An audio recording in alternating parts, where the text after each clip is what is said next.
तो राहुल गांधी जी ने सिर्फ इतना ही कहा और सभी विपक्षी लोगों ने इतना ही कहा कि ठीक है, आप इस चीज़ को कर रहे हैं तो आप मुझे इसका डाटा दे दो। कम से कम मैं इस डाटे के आधार पर ही लोगों के बीच में जाऊंगा कि नहीं, चुनाव आयोग भी हम लोगों के साथ है, यानी कि स्वतंत्र है चुनाव आयोग। बिल्कुल।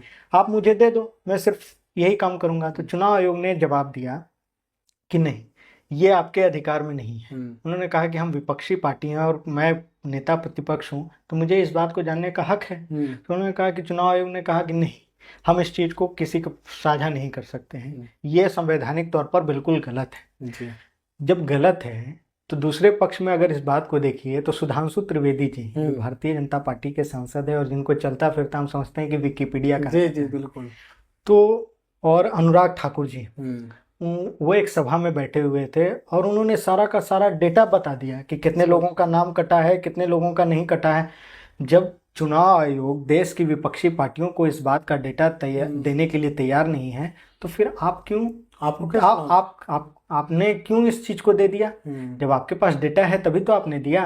तो इसका अर्थ स्पष्ट निकल जाता है कि कहीं ना कहीं वो इस भारतीय जनता पार्टी और एनडीए अलायंस चुनाव आयोग के साथ काम कर रहा है। कहा कि सर, बिहार को कुछ लोग केवल एक राज्य मानते हैं। मैंने इस बात को कहा कि सर, बिहार को कुछ लोग केवल एक राज्य मानते हैं। मैं कहना चाहता हूं सर कि बिहार केवल एक राज्य नहीं, यह एक सोच है, यह एक त्याग है, यह एक समर्पण है, यह एक संस्कृति है। यह धरती है उन महान युग पुरुषों की जिन्होंने इतिहास में अमर पहचान बनाई है। चाणक्य, नीति के जन्मदाता जिनके विचारों ने साम्राज्यों की नींव रखी, महर्षि वाल्मीकि, रामायण के रचयिता जिन्होंने मर्यादा का पाठ पढ़ाया, माता सीता, त्याग और मर्यादा की मूर्ति जिनकी कहानी आज भी हर एक नारी में जीवित है, भगवान बुद्ध, जिस भगवान बुद्ध की धरती से मैं यहाँ पर उपस्थित हुआ हूँ, जहाँ शांति और सत्य का संदेश हर वर्ष यहाँ से जाया करता है। मैं बिहार के उस लोकनायक जयप्रकाश नारायण की धरती से आता हूँ जिन्होंने लोकतंत्र को बचाने के खातिर अपना सारा जीवन इस देश के लिए समर्पित करने का काम किया है।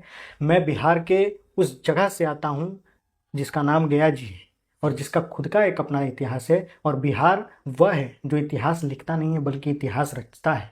और यहाँ कहानियों ने जन्म लिया, विकास ने गौरव का गीत गाया और महानता ने अपनी एक अलग पहचान बनाने का काम किया। कविता है कि जिंदगी के सफर में गिरना पड़ता है, दिन हो या रात चलना पड़ता है। सपने तो देखते हैं आसमान छूने कि सपने तो देखते हैं आसमान छूने के, पर हर पल मिट्टी से मिलने का फन सीखना पड़ता है। हौसले टूटते हैं रास्ते छूटते हैं कि हौसले टूटते हैं रास्ते छूटते हैं, पर हर पल जीने का जज्बा रखना पड़ता है। और कामयाबी के दरवाजे खुद नहीं खुलते हैं और कामयाबी के दरवाजे खुद नहीं खुलते हैं, हर एक ताले को तोड़ना पड़ता है और उन तालों को तोड़ने के लिए मजबूती के साथ संघर्ष करना पड़ता है। वाह।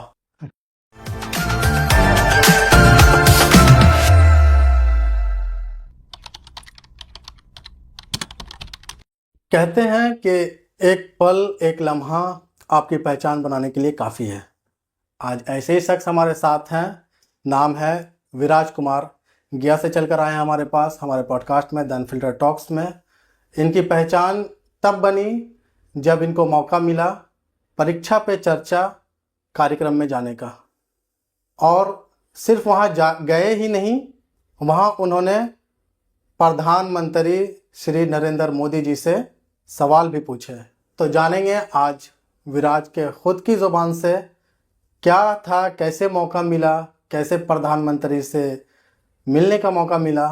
पूरी कहानी हमारे साथ हैं मिस्टर विराज कुमार।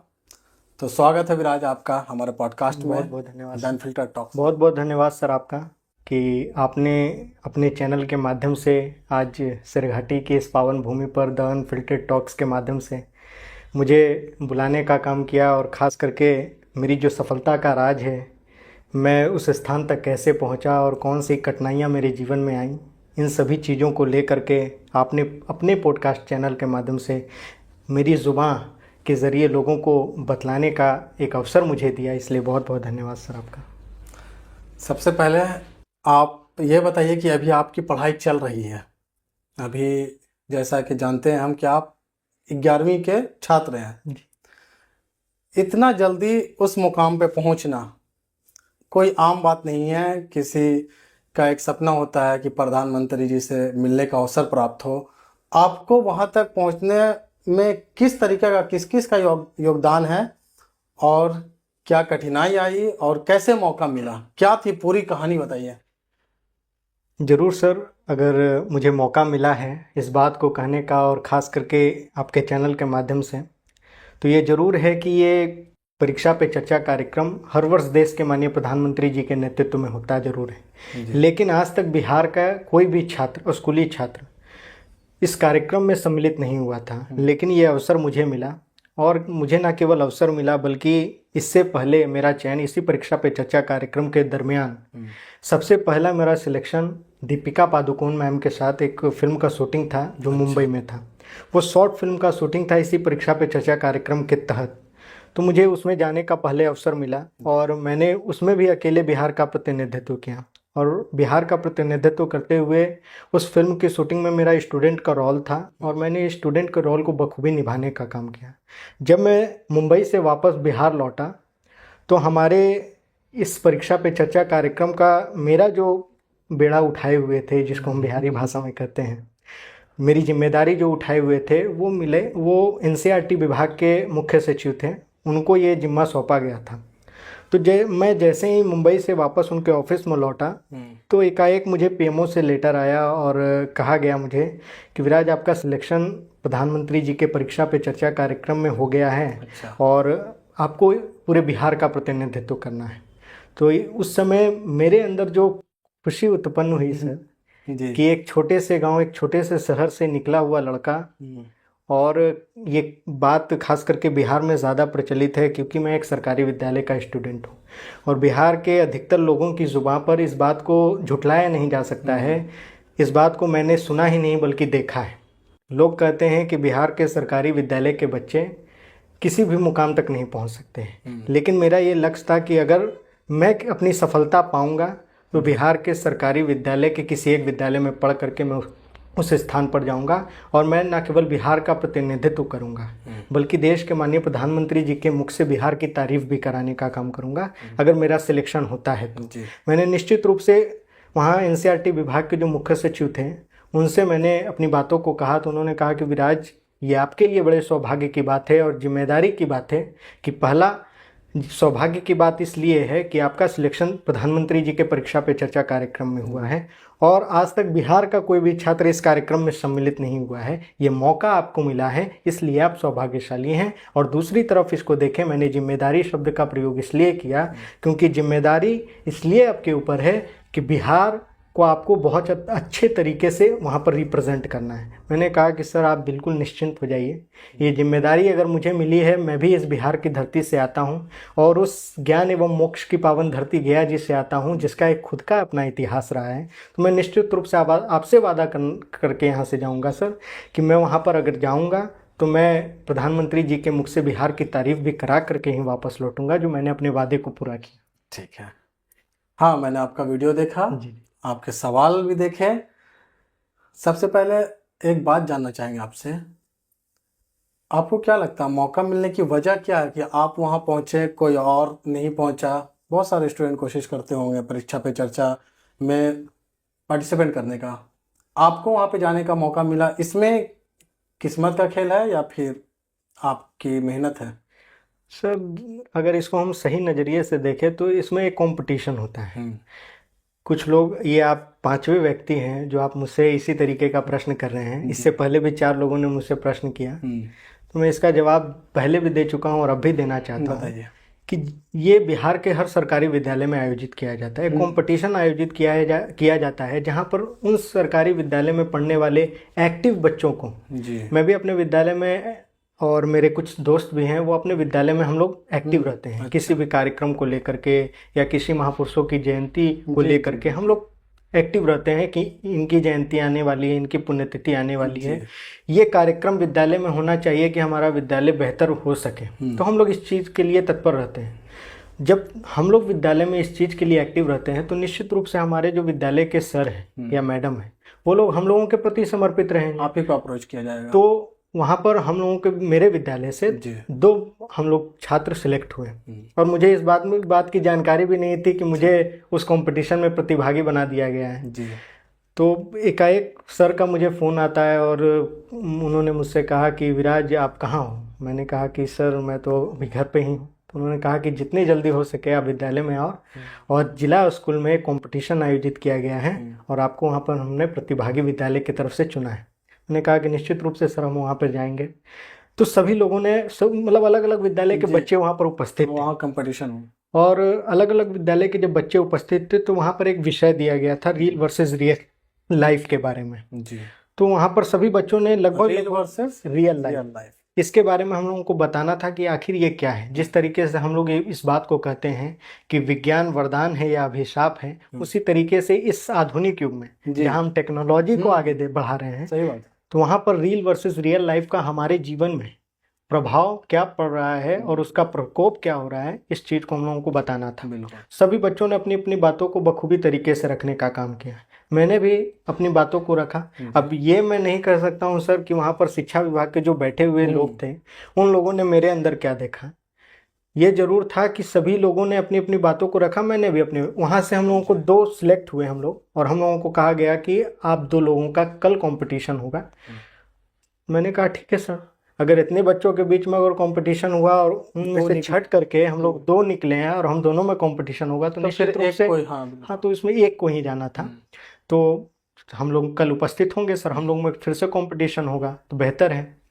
तो रात में ही मुझे फ़ोन आता है पटना से, और एक मैम थी दिल्ली से, उन्होंने कहा कि विराज आपका सिलेक्शन हो गया है और हम बिहार सरकार के द्वारा माननीय मुख्यमंत्री जी ने आपको नियुक्त किया है इस चीज़ के लिए। तो मैंने कहा ठीक है सर, ठीक है मैम, मैं इस चीज़ के लिए तैयार हूँ। मैंने इस बात को कहा कि मैम अगर विद्यालय में जहाँ कंपटीशन हो रहा था हम 2 बच्चों को अलग किया गया कि आप दोनों का कंपटीशन होगा, क्योंकि सर ये बात ज़रूरी है।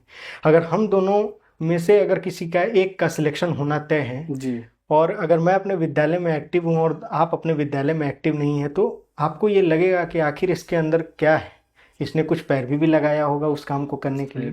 तो मैंने उस लड़के को फ़ोन किया, मैंने कहा कि आप अपने जो सर हैं उनको कहिए कि कंपटीशन होना चाहिए आयोजित। आप फिर समझिएगा कि हम कुछ दूसरा पैरवी लगा करके उस स्थान पर चल गए या अपना नाम हम जुड़वा लिए। तो कंपटीशन होना चाहिए। मैंने किया भी कंपटीशन, और जब विद्यालय में हुआ तो मेरा ही सिलेक्शन हुआ, तो मुझे जाने का मुंबई अवसर मिला। और मैं समझता हूँ कि ये विद्यालय में हर साल ये आयोजित किया जाता है परीक्षा पे चर्चा कार्यक्रम, और विद्यालय हर सरकारी विद्यालय में ये चीज़ आयोजित किया जाता है। डीओ ऑफिस से इसका लेटर भी निकलता है, और चयनित विद्यालय, जो विद्यालय गया जिले अंतर्गत जो आगे रहते हैं किसी भी मामले में, वो चाहे खेलकूद के मामले में हो, शिक्षा के मामले में हो या कंपटीशन अन्य चीज़ के मामले में हो, उन लोगों का वो ऐसे विद्यालय +2 हो या माध्यमिक हो, वैसे विद्यालयों को इसमें जोड़ा जाता है और कंपटीशन के लिए वहाँ के बच्चों को बुलाया जाता है। तो निश्चित रूप से मेरा भी इसी कार्यक्रम, तो आपका भी इसी प्रकार से सिलेक्शन हो गया, और बहुत खुशी की बात है। आपके जो सहपाठी होंगे, जो क्लासमेट होंगे, उनके अंदर क्या उस टाइम पे भावना थी कि विराज का हो गया, हमको भी होना चाहिए था? इस बात को कहना जरूरी है कि हम 2 बच्चों का सिलेक्शन हुआ था, हमारे सर ने किया था। जब 2 का हुआ तो एक और मेरा फ्रेंड था, मेरा जिगरी दोस्त है, वो उसने इस बात को कहा कि विराज तुम्हारे लिए सौभाग्य की बात है कि तुम्हारा सिलेक्शन हुआ। जब मैं दिल्ली से वापस लौटा तो मैं जिस कक्षा में पढ़ता हूँ और मेरे विद्यालय में मैं सभी बच्चों के साथ बिल्कुल फ्रैंकली रहता हूँ। मतलब उनकी समस्या क्या है, इन सभी चीज़ों को लेकर के भी मैं आगे रहता हूँ, और कुछ अगर ज़रूरत पड़ती है तो सर के माध्यम से उस काम को भी कराने का काम करता हूँ। मान लीजिए बच्चा अगर गरीब है, उसके पास पैसा नहीं है, तो सर की तरफ से हम लोग कह देते हैं कि सर इसको थोड़ा देख लीजिए। सर भी अच्छे तरीके से इस बात को समझते हैं कि अगर कोई गरीब बच्चा है तो उसकी मदद करना मानवता का एक धर्म है। तो हम लोग इस काम को करते हैं। जब मैं दिल्ली से वापस लौटा और मेरा जब इतना वायरल हुआ ये कार्यक्रम, तो मेरे विद्यालय के बच्चे, मतलब मेरे फ्रेंड थे, उन लोगों ने कहा कि विराज भैया आप बड़े आदमी हो गए हैं, आपने तो पीएम सर के साथ सवाल जवाब किया। हमने कहा कि बड़ा आदमी कौन होता है? बड़ा आदमी सिर्फ सोच से होता है, बड़ा आदमी पैसा वाला नहीं होता है। सोच अगर बड़ा होता है, हम तुम लोगों के साथ अपना जीवन आधा बिता चुके हैं, शुरू से तुम्हारे साथ हैं, और बड़ा आदमी किस काम के लिए? बड़ा आदमी है और मानवता का धर्म ही हम नहीं अपनाएं तो ऐसा बड़ा आदमी होने का कौन फायदा सर? यही चीज़ मेरे लिए। पिताजी क्या करते हैं? हमारे पापा मेडिकल लाइन में एमआर हैं। अच्छा। और बड़े भैया हैं, वो भी मेडिकल लाइन में पापा के साथ एमआर हैं। मम्मी हाउसवाइफ हैं। हमारे दादाजी हैं जो कि फॉर्मर डिप्टी मिनिस्टर रह चुके हैं बिहार के, जी और एफसीआई के उस जमाने में चेयरमैन भी रह चुके हैं, लोक जनशक्ति पार्टी के कद्दावर नेता भी रहे हैं, और लगभग लगभग नीतीश जी, लालू जी, इन सभी के साथ उन्होंने काम किया। एक लंबा सफ़र उन्होंने बचपन से बिताया है। अच्छा। तो एक तरीके से अगर हम देखें तो हमारा पॉलिटिकल बैकग्राउंड भी है बिहार में। अभी हम उस पे आएंगे, पॉलिटिकल वाला जो पॉलिटिकल बैकग्राउंड वो भी जो हमारे सवाल है दादाजी तो वो जी तो है ही है। घर में क्या माहौल था जब पता चला घर वालों को कि पीएम सर से मिलना है, पीएम सर से बात करना है, उनके साथ फोटो भी आएगी विराज की, जी जी। क्या माहौल था घर वालों का? हम लोगों को तो जानकारी इस बात की नहीं थी, खास करके मुझे भी इस बात की जानकारी नहीं थी। तो वहाँ से लेटर आया मुझे कि इतने तारीख को ये चीज़ रिलीज़ होगा, और जब रिलीज़ हुआ तो हम लोग पूरे फैमिली टीवी पर, यहाँ तक कि मैं भी जी टीवी के नीचे बैठा हुआ था, हम और लोग वेट टीवी कर देख रहा रहे, था। वेट कर रहे थे। दादाजी भी थे, दादी माँ भी थी, सब कोई हमारे फैमिली के जी। मेंबर्स, क्योंकि हम लोग एक संयुक्त परिवार हैं। हम्म, हमारे दादाजी के यहाँ तक भाई हैं, हाँ, वो भी लोग साथ भी हमारे साथ अभी तक साथ में ही रहते हैं। बहुत अच्छी हम बात लोग है। सब साथ जॉइंट फैमिली हैं, तो हम लोग साथ में ही बैठे हुए एकता थे। में बल है। तो कुछ देर के बाद कुछ न्यूज़ चैनल वाले, गया शहर के जितने भी न्यूज़ चैनल वाले हैं, सभी लोगों का फ़ोन आने लगा कि विराज आप कहाँ हो। हमने कहा कि हम तो गया में ही हैं, तो हम आना चाहते हैं, आपका लेना चाहते हैं इंटरव्यू। हमने कहा कि बिल्कुल आप घर पर आइए। और लगभग लगभग सभी पत्रकार लोग को इस बात की जानकारी हो गई थी। कई लोगों ने, कई पत्रकार दिल्ली के थे, कई पत्रकार पटना के थे कुछ। और सबसे बड़ी बात यह है कि मुझे संयुक्त राज्य अमेरिका की भी एक चैनल है, वहाँ से भी मुझे फ़ोन आता है, और मुझसे कहा जाता है कि विराज आपने, क्योंकि वो हिंदी लैंग्वेज है, जी तो हिंदी लैंग्वेज में ही उन्होंने मुझसे बात की। और बात करने के दरमियान उन्होंने जो बातें मुझसे कही, विराज आपको तो इतना अच्छा सफ़र मिला। कई बच्चे सोचते हैं कि हम पीएम सर के पास जाएं, कई बच्चे सोचते हैं कि हम एक सीएम सर के पास जा कर के वहाँ से उनसे बातें करें। तो हमने कहा कि सर इसका अर्थ यही है, क्योंकि ये चैनल संयुक्त राज्य अमेरिका की थी, तो हमने उन्होंने उनको इस बात से कन्विंस किया कि सर सबसे बड़ी बात यह है कि अगर कोई भी चीज़ कंपटीशन के आधार पर होती है तो उस चीज़ को गलत तरीके से, गलत नज़रिए से नहीं देखना चाहिए। हम लोगों को उसके प्रति सही नज़रिया अपनाना चाहिए। मैंने इस बात को पहले भी कहा कि मैं किसी पैरवी लगा करके वहाँ तक नहीं गया था। मैं एक सिलेक्टेड मेंबर था, और सिलेक्ट होकर के स्टूडेंट के नाते मैं उस स्थान पर गया, और जो बातें अपने स्टूडेंट को रखनी चाहिए थी, मैंने अब सिर्फ और सिर्फ अपनी बातों को रखा। और ये कार्यक्रम इतना वायरल हुआ कि मुझे विश्वास नहीं था। मैं तो समझता था कि पटना तक ही मैं सीमित रहूंगा, लेकिन मुझे इस बात की जानकारी हुई कि इसका प्रभाव संयुक्त राज्य अमेरिका तक गया। ये मेरे लिए सौभाग्य की बात। सो विराज, आपने श्री नरेंद्र मोदी जी से सवाल भी पूछे, लोगों के सामने पूछे, जो मीडिया पर भी आया, और आपके साथी भी थे, आपके जो और स्टेट से जो सिलेक्शन जिनका हुआ था वो लोग भी थे। इस बीच का भी ऐसा मौका आया कि आपने अकेले में पल बिताया हो, अकेले बैठे हो पीएम सर के साथ, या फिर कोई पल ऐसा है कि जिसमें आप और सिर्फ श्री नरेंद्र मोदी जी हो? उस समय क्या बातचीत हुई, उसके बारे में थोड़ा अगर बता सकें तो। मौका तो जरूर मिला था सर, जी और मौके के दरमियान जब भी मौका मिलता है तो हम बिहारियों की एक खास बात है कि मौके को हम लोग कभी जाया नहीं जाने देते, गंवाते नहीं यही बिहारियों की खासियत है। जी। तो पीएम सर और मैं, जब हम लोगों का क्वेश्चन का दौर चल रहा था, तो हम लोग टहलते टहलते, वो थोड़ी देर के लिए पॉज किया गया था, जी और टहलते टहलते हम लोग एक बात कह रहे थे। पीएम सर ने मुझसे एक बात कही थी, और मैं समझता हूँ सर कि वो मेरे जीवन का सबसे बदलाव का मोड़ होता है। उनकी बातों ने मेरे जीवन में और मेरे दिल में एक भाव पैदा किया है लोगों के प्रति। ऐसे तो मैं हर किसी के प्रति समर्पित रहता हूँ सर, लेकिन पीएम सर की बातें ने मुझे बहुत प्रभावित किया है। उन्होंने मुझसे कहा था कि विराज, जीवन में आप कभी भी किसी भी काम को कीजिए, लेकिन वह काम अच्छा होना चाहिए। जीवन में आप किसी भी काम को कीजिए, लेकिन वह काम अच्छा होना चाहिए, और वह काम कीजिए तो आप केवल खुद के फायदों के लिए नहीं, वह काम अगर आप कीजिए तो केवल खुद के फायदों के लिए मत कीजिएगा। वह काम कीजिए उन सभी लोगों के लिए जिनका इस दुनिया में कोई नहीं। वह काम कीजिए उन सभी लोगों के लिए जिनका इस दुनिया में कोई देखरेख करने वाला कोई नहीं। वह काम कीजिए उन सभी लोगों के लिए जिनका इस दुनिया में कोई मदद करने वाला कोई नहीं है। क्योंकि इंसानियत की सबसे बड़ी परिभाषा यही है कि अगर हमें किसी चीज़ की ज़रूरत है, या हम हमारे प्रति किसी और को ज़रूरत है, तो आप इस बात को हमेशा याद रखिएगा कि आप किसी के चेहरे की मुस्कान अगर बन जाते हैं ना तो वो बहुत बड़ी बात होती है।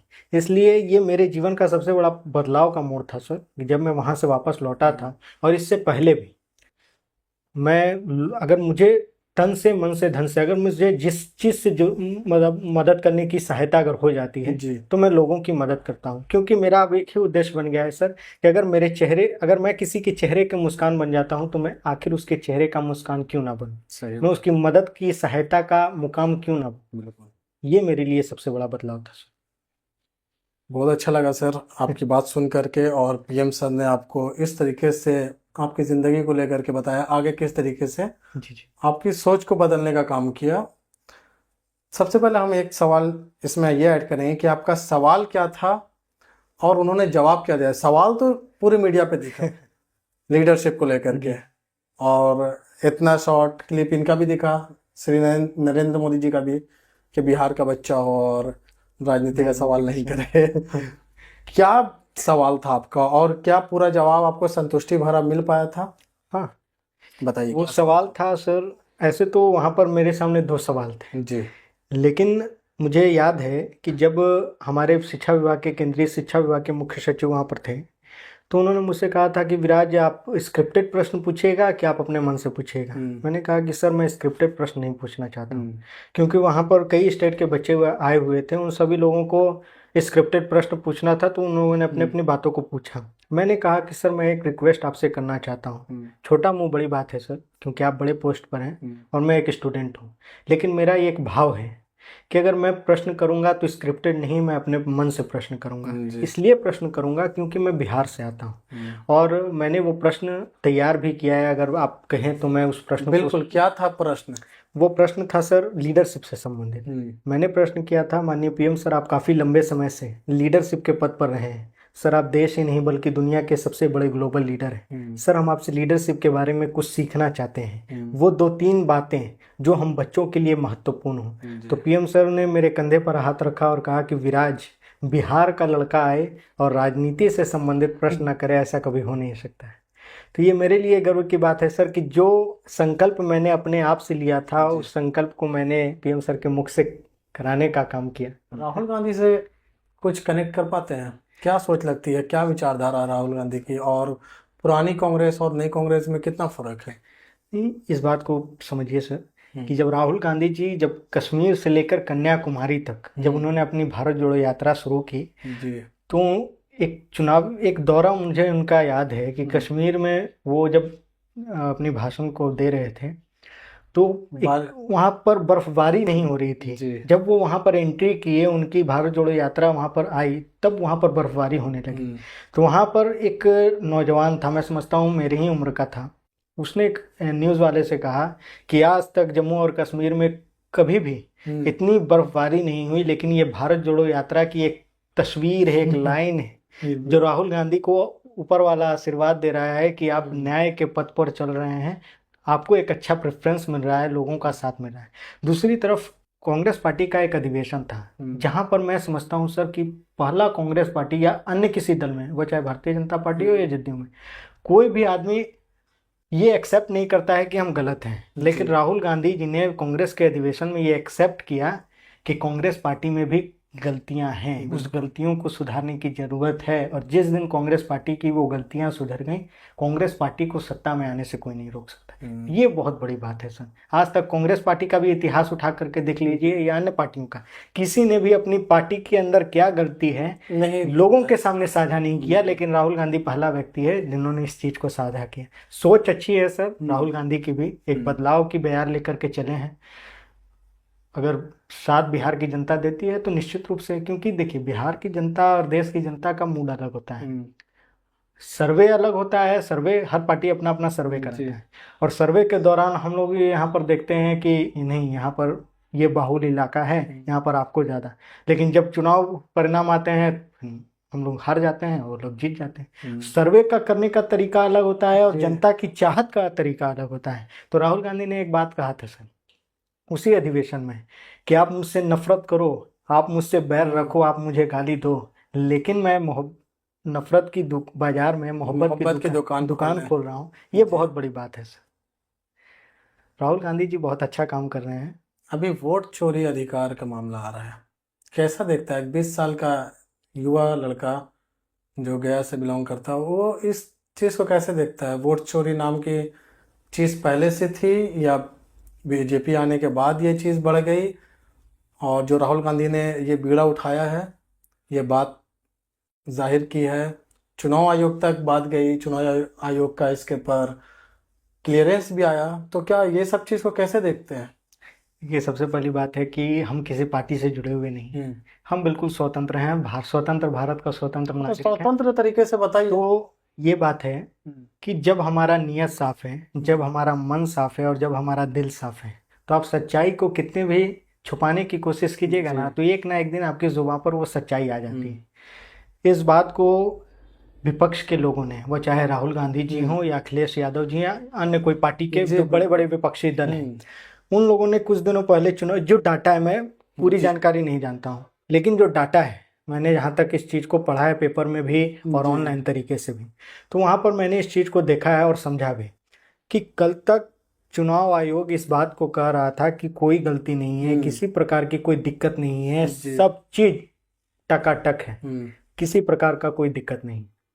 तो राहुल गांधी जी ने सिर्फ इतना ही कहा और सभी विपक्षी लोगों ने इतना ही कहा कि ठीक है, आप इस चीज़ को कर रहे हैं तो आप मुझे इसका डाटा दे दो, कम से कम मैं इस डाटे के आधार पर ही लोगों के बीच में जाऊंगा कि नहीं, चुनाव आयोग भी हम लोगों के साथ है, यानी कि स्वतंत्र है चुनाव आयोग, आप मुझे दे दो, मैं सिर्फ यही काम करूंगा। तो चुनाव आयोग ने जवाब दिया कि नहीं, ये आपके अधिकार में नहीं है। उन्होंने कहा कि हम विपक्षी पार्टी हैं और मैं नेता प्रतिपक्ष हूँ, तो मुझे इस बात को जानने का हक है। तो उन्होंने कहा कि चुनाव आयोग ने कहा कि नहीं, हम इस चीज़ को किसी को साझा नहीं कर सकते हैं, ये संवैधानिक तौर पर बिल्कुल गलत है। जब गलत है तो दूसरे पक्ष में अगर इस बात को देखिए तो सुधांशु त्रिवेदी जी जो भारतीय जनता पार्टी के सांसद है और जिनको चलता फिरता हम समझते हैं कि विकिपीडिया का, जी बिल्कुल, तो और अनुराग ठाकुर जी, वो एक सभा में बैठे हुए थे और उन्होंने सारा का सारा डेटा बता दिया कि कितने लोगों का नाम कटा है, कितने लोगों का नहीं कटा है। जब चुनाव आयोग देश की विपक्षी पार्टियों को इस बात का डेटा देने के लिए तैयार नहीं है, तो फिर आप क्यों, आपने क्यों इस चीज को दे दिया? जब आपके पास डेटा है तभी तो आपने दिया। तो इसका अर्थ स्पष्ट निकल जाता है कि कहीं ना कहीं वो इस भारतीय जनता पार्टी और एनडीए अलायंस चुनाव आयोग के साथ काम कर रहा है। मन में तो मेरे भी अंदर यही मन था जो मैंने अभी अपने बातों को रखा, मैं किसी पार्टी का विरोधी नहीं हूँ, नहीं सही बात, लेकिन दूसरे तरफ मैंने इस चीज को देखा कि कुछ हद तक ये बात गलत भी है कुछ लोगों, क्योंकि हम अगर कोई काम करते हैं ना, जातीय जनगणना भी अगर हुआ है सर, क्योंकि जातीय जनगणना में मैं भी काम किया हूँ, तो यहाँ पर इतनी आबादी है सर कि आबादी के हिसाब से अगर हम कोई काम को करना चाहें तो वो चीज़ पॉसिबल नहीं हो पाता है सर। उसमें कुछ लोगों का नाम छूट भी जाता है और कुछ लोगों का नाम जुट भी जाता है, अधिक लोगों का। तो यही चीज़ है कि वोट चोरी का जो अभी मामला चल रहा है खास करके बिहार में, तो इसमें बिहार की आबादी बहुत है सर, 13 करोड़ या इससे अधिक है, ये डाटा है, समथिंग है, ये तो पहले का डाटा है जी। तो अभी तो क्या कितना होगा इसका, इस बात का ना आप अंदाजा लगा सकते हैं ना मैं अंदाजा लगा सकता। तो उतने पदाधिकारी हम कहाँ से लाएंगे, या चुनाव आयोग भी उतने पदाधिकारी कहाँ से ला पाएंगे? वो पदाधिकारी हम में से, आप में ही से किसी एक लोग होंगे, तो कितने लोग उस चीज के प्रति। तो ये जरूर है कि नाम कटता बिगड़ता जरूर होता है, लेकिन इस बात को समझना बहुत जरूरी है सर कि इन सभी चीजों को लेकर राहुल गांधी जी अगर कर रहे हैं तो वो लोगों के मन में एक जागृति, मुद्दा सही लगता है, मुद्दा सही है सर। अगर हम लोकतांत्रिक व्यवस्था में हैं जी, तो लोकतांत्रिक व्यवस्था में ये कहावत कहा जाता है सर कि पक्ष और विपक्ष अगर मजबूत है तो विपक्ष को अगर मजबूत होना है तो वो दिन रात अपने आप को मजबूती प्रदान करने के लिए कुछ ना कुछ एक्टिविटी करते रहे। तो विपक्ष होने के नाते राहुल गांधी जी अपना एक्टिविटी कर रहे हैं, पक्ष होने के नाते मोदी जी अपना एक्टिविटी कर रहे हैं। तो इन दोनों अपने जगह पर सही है सर, इसमें अंतर क्या स्पष्ट करना है। सुखराज, ये सारी बात तो राजनीति को लेकर के हुई, बिहार को लेकर के कुछ वैसा आपके मन में या कोई वैसी पीएम सर से अंदरूनी बात, स्पेशल बात, या ऐसा कि अभी तक सिर्फ आपको और पीएम सर को पता है जो मेरे पॉडकास्ट में आप रिवील करना चाहें? तो क्या बिहार को लेकर के कुछ वैसी बात हुई है आप में और श्री नरेंद्र मोदी जी में? बिल्कुल सर, एक खास बात हुई थी बिहार को लेकर के हमारी जी, और आज मुझे वो पल भी याद आ रहा है कि जब मैं देश के माननीय प्रधानमंत्री जी के समक्ष बैठा था, तो देश के माननीय प्रधानमंत्री जी ने मुझसे पूछा कि विराज आप बिहार से आए हो बिहार का प्रतिनिधित्व कर रहे हो तो जरा बिहार के बारे में बताओ। जी। मैंने कहा कि सर बिहार को कुछ लोग केवल एक राज्य मानते हैं। मैंने इस बात को कहा कि सर बिहार को कुछ लोग केवल एक राज्य मानते हैं। मैं कहना चाहता हूँ सर कि बिहार केवल एक राज्य नहीं, यह एक सोच है, यह एक त्याग है, यह एक समर्पण है, यह एक संस्कृति है। यह धरती है उन महान युग पुरुषों की जिन्होंने इतिहास में अमर पहचान बनाई है। चाणक्य नीति के जन्मदाता जिनके विचारों ने साम्राज्यों की नींव रखी, महर्षि वाल्मीकि रामायण के रचयिता जिन्होंने मर्यादा का पाठ पढ़ाया, माता सीता त्याग और मर्यादा की मूर्ति जिनकी कहानी आज भी हर एक नारी में जीवित है, भगवान बुद्ध, जिस भगवान बुद्ध की धरती जी। से मैं यहाँ पर उपस्थित हुआ हूँ, जहाँ शांति और सत्य का संदेश हर वर्ष यहाँ से जाया करता है। मैं बिहार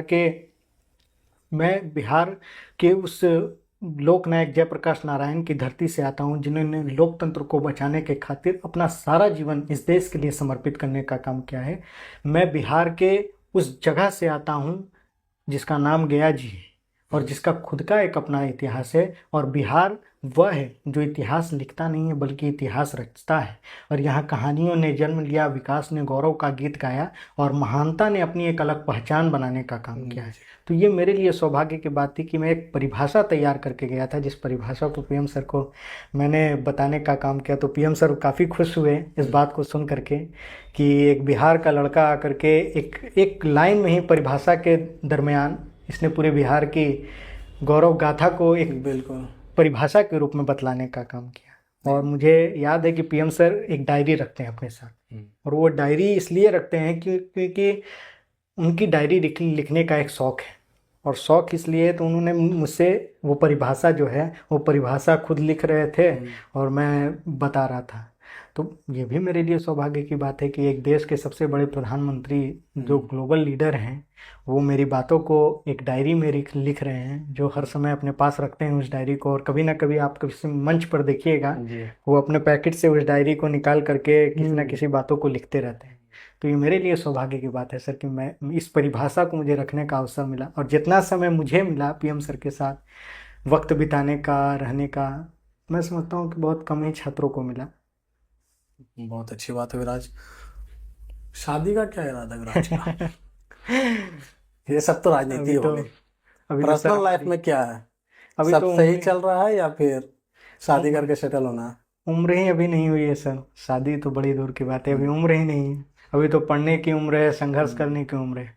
और मैं समझता हूँ कि संघर्ष के दौरान आदमी ये नहीं देखता है कि वो नौजवान है। राहुल गांधी की तरह नहीं ना कि जब तक नहीं वो अचीव कर लेंगे, या फिर सर वो तो बात की बात है कि उन्होंने जो संकल्प लिया है और उनमें और हमें बहुत अंतर है सर। वो बहुत बड़े फैमिली से मेंबर से आते हैं और मैं एक साधारण परिवार से आता हूँ। तो ये जरूर है कि वो भी संघर्ष कर रहे हैं, मैं भी संघर्ष कर रहा हूँ। ये तो बात की बात है सर कि किसकी शादी कहाँ होगी, किसकी शादी नहीं होगी, ये तो मेरे फैमिली मेंबर्स जानेंगे। अभी तो मेरी उम्र है पढ़ने की, ज्ञान प्राप्त करने की, आप जैसे जो भाई हैं उन लोगों के साथ अच्छा संबंध बनाने की, टीचर्स का अच्छा सम्मान कैसे हो, बड़े लोगों का मैं सम्मान कर पाऊँ कि नहीं कर पाऊँ। शादी तो अपनी जगह है सर, शादी तो जीवन में आदमी कभी भी कर लेगा, सही बात है। लेकिन नॉलेज और लोगों का सम्मान ये हर कोई नहीं कर पाता है सर, ये बड़ी बात होती है। सुविराज, बहुत अच्छा लगा आपसे बात करके। अब हम लोग थोड़ा सा एक रैपिड फायर का कुछ सवाल हैं उसको करेंगे और उसके बाद हम लोग बिल्कुल इस पॉडकास्ट को समाप्त करेंगे। रैपिड फायर में पहला सवाल है, मोदी जी या राहुल गांधी जी, दोनों में से किसकी आपको राजनीतिक से मतलब आपको पसंद आती है? दोनों अच्छा काम कर रहे हैं, दोनों की सोच अच्छी है। आपको बता दें कि रैपिड फायर में एक का जवाब देना होता है, तो मुझे एक का ही जवाब चाहिए। नहीं, इसलिए क्योंकि रैपिड फायर में ये भी होता है कि अगर दोनों अच्छे हैं तो हम लोग एग्जांपल के रूप में दोनों इक्वल, इसलिए मैंने किया। दिल्ली और पटना दोनों में से अगर एक जगह चुननी हो तो आपको कौन सी पसंद आएगी? पटना। वजह? मेरी ये जन्मभूमि है, कर्मभूमि, इस धरती पर मैंने जन्म लिया है, तो कौन अपनी जन्मभूमि और कर्मभूमि को छोड़ करके दूसरे को चाहेगा। जी। स्टेज पर सवाल करना आसान है या कैमरे के सामने? स्टेज पर। मोदी जी से वैसे कैमरे के सामने आपने प्रश्न किया था। नेता बनना चाहोगे या जर्नलिस्ट? अब ये तो सर बहुत डिफिकल्ट सवाल आपने किया है, फिर भी लीडर। ठीक है, लालू जी की राजनीति या नीतीश जी की? दोनों सेम। या इसको ऐसे बोलें कि लालू जी की राजनीति और नीतीश जी की प्रशासन। नीतीश जी के प्रशासन। मोदी जी से अगला सवाल अगर मौका मिला तो क्या पूछेगा? अगला सवाल बिहार के विकास को लेकर के और कौन कौन सी योजनाएं हैं, और मैं जिस जगह पर रहता हूँ गया जी के बारे में, और विकास इसका कैसे हो कॉरिडोर के अलावे, और कैसे हमारा गया जी आगे बढ़े, क्योंकि अंतर्राष्ट्रीय स्तर पर तो ये बहुत ख्याति प्राप्त जगह है।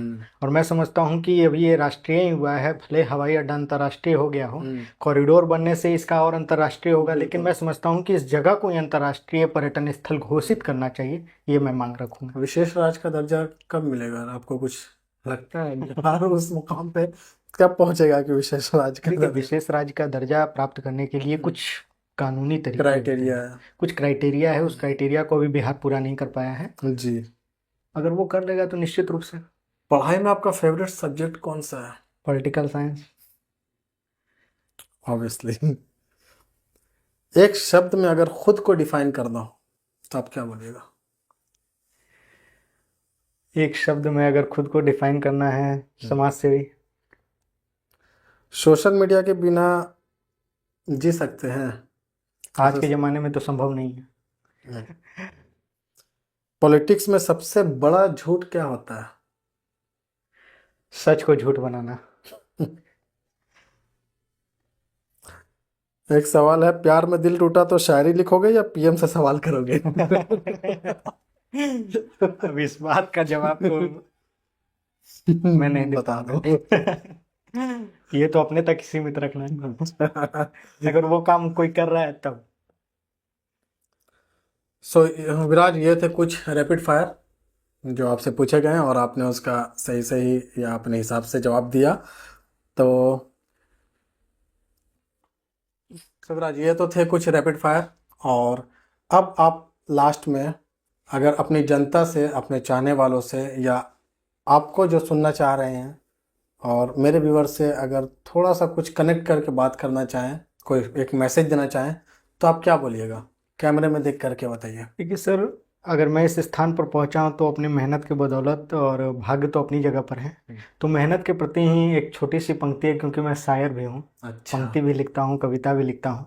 तो एक कविता है कि जिंदगी के सफ़र में गिरना पड़ता है, दिन हो या रात चलना पड़ता है। सपने तो देखते हैं आसमान छूने कि सपने तो देखते हैं आसमान छूने के, पर हर पल मिट्टी से मिलने का फन सीखना पड़ता है। हौसले टूटते हैं रास्ते छूटते हैं, कि हौसले टूटते हैं रास्ते छूटते हैं, पर हर पल जीने का जज्बा रखना पड़ता है। और कामयाबी के दरवाजे खुद नहीं खुलते हैं, और कामयाबी के दरवाजे खुद नहीं खुलते हैं, हर एक ताले को तोड़ना पड़ता है, और उन तालों को तोड़ने के लिए मजबूती के साथ संघर्ष करना पड़ता है। वाह। तो दोस्तों, ये थे विराज कुमार, और आज का पॉडकास्ट यहीं ख़त्म करते हैं।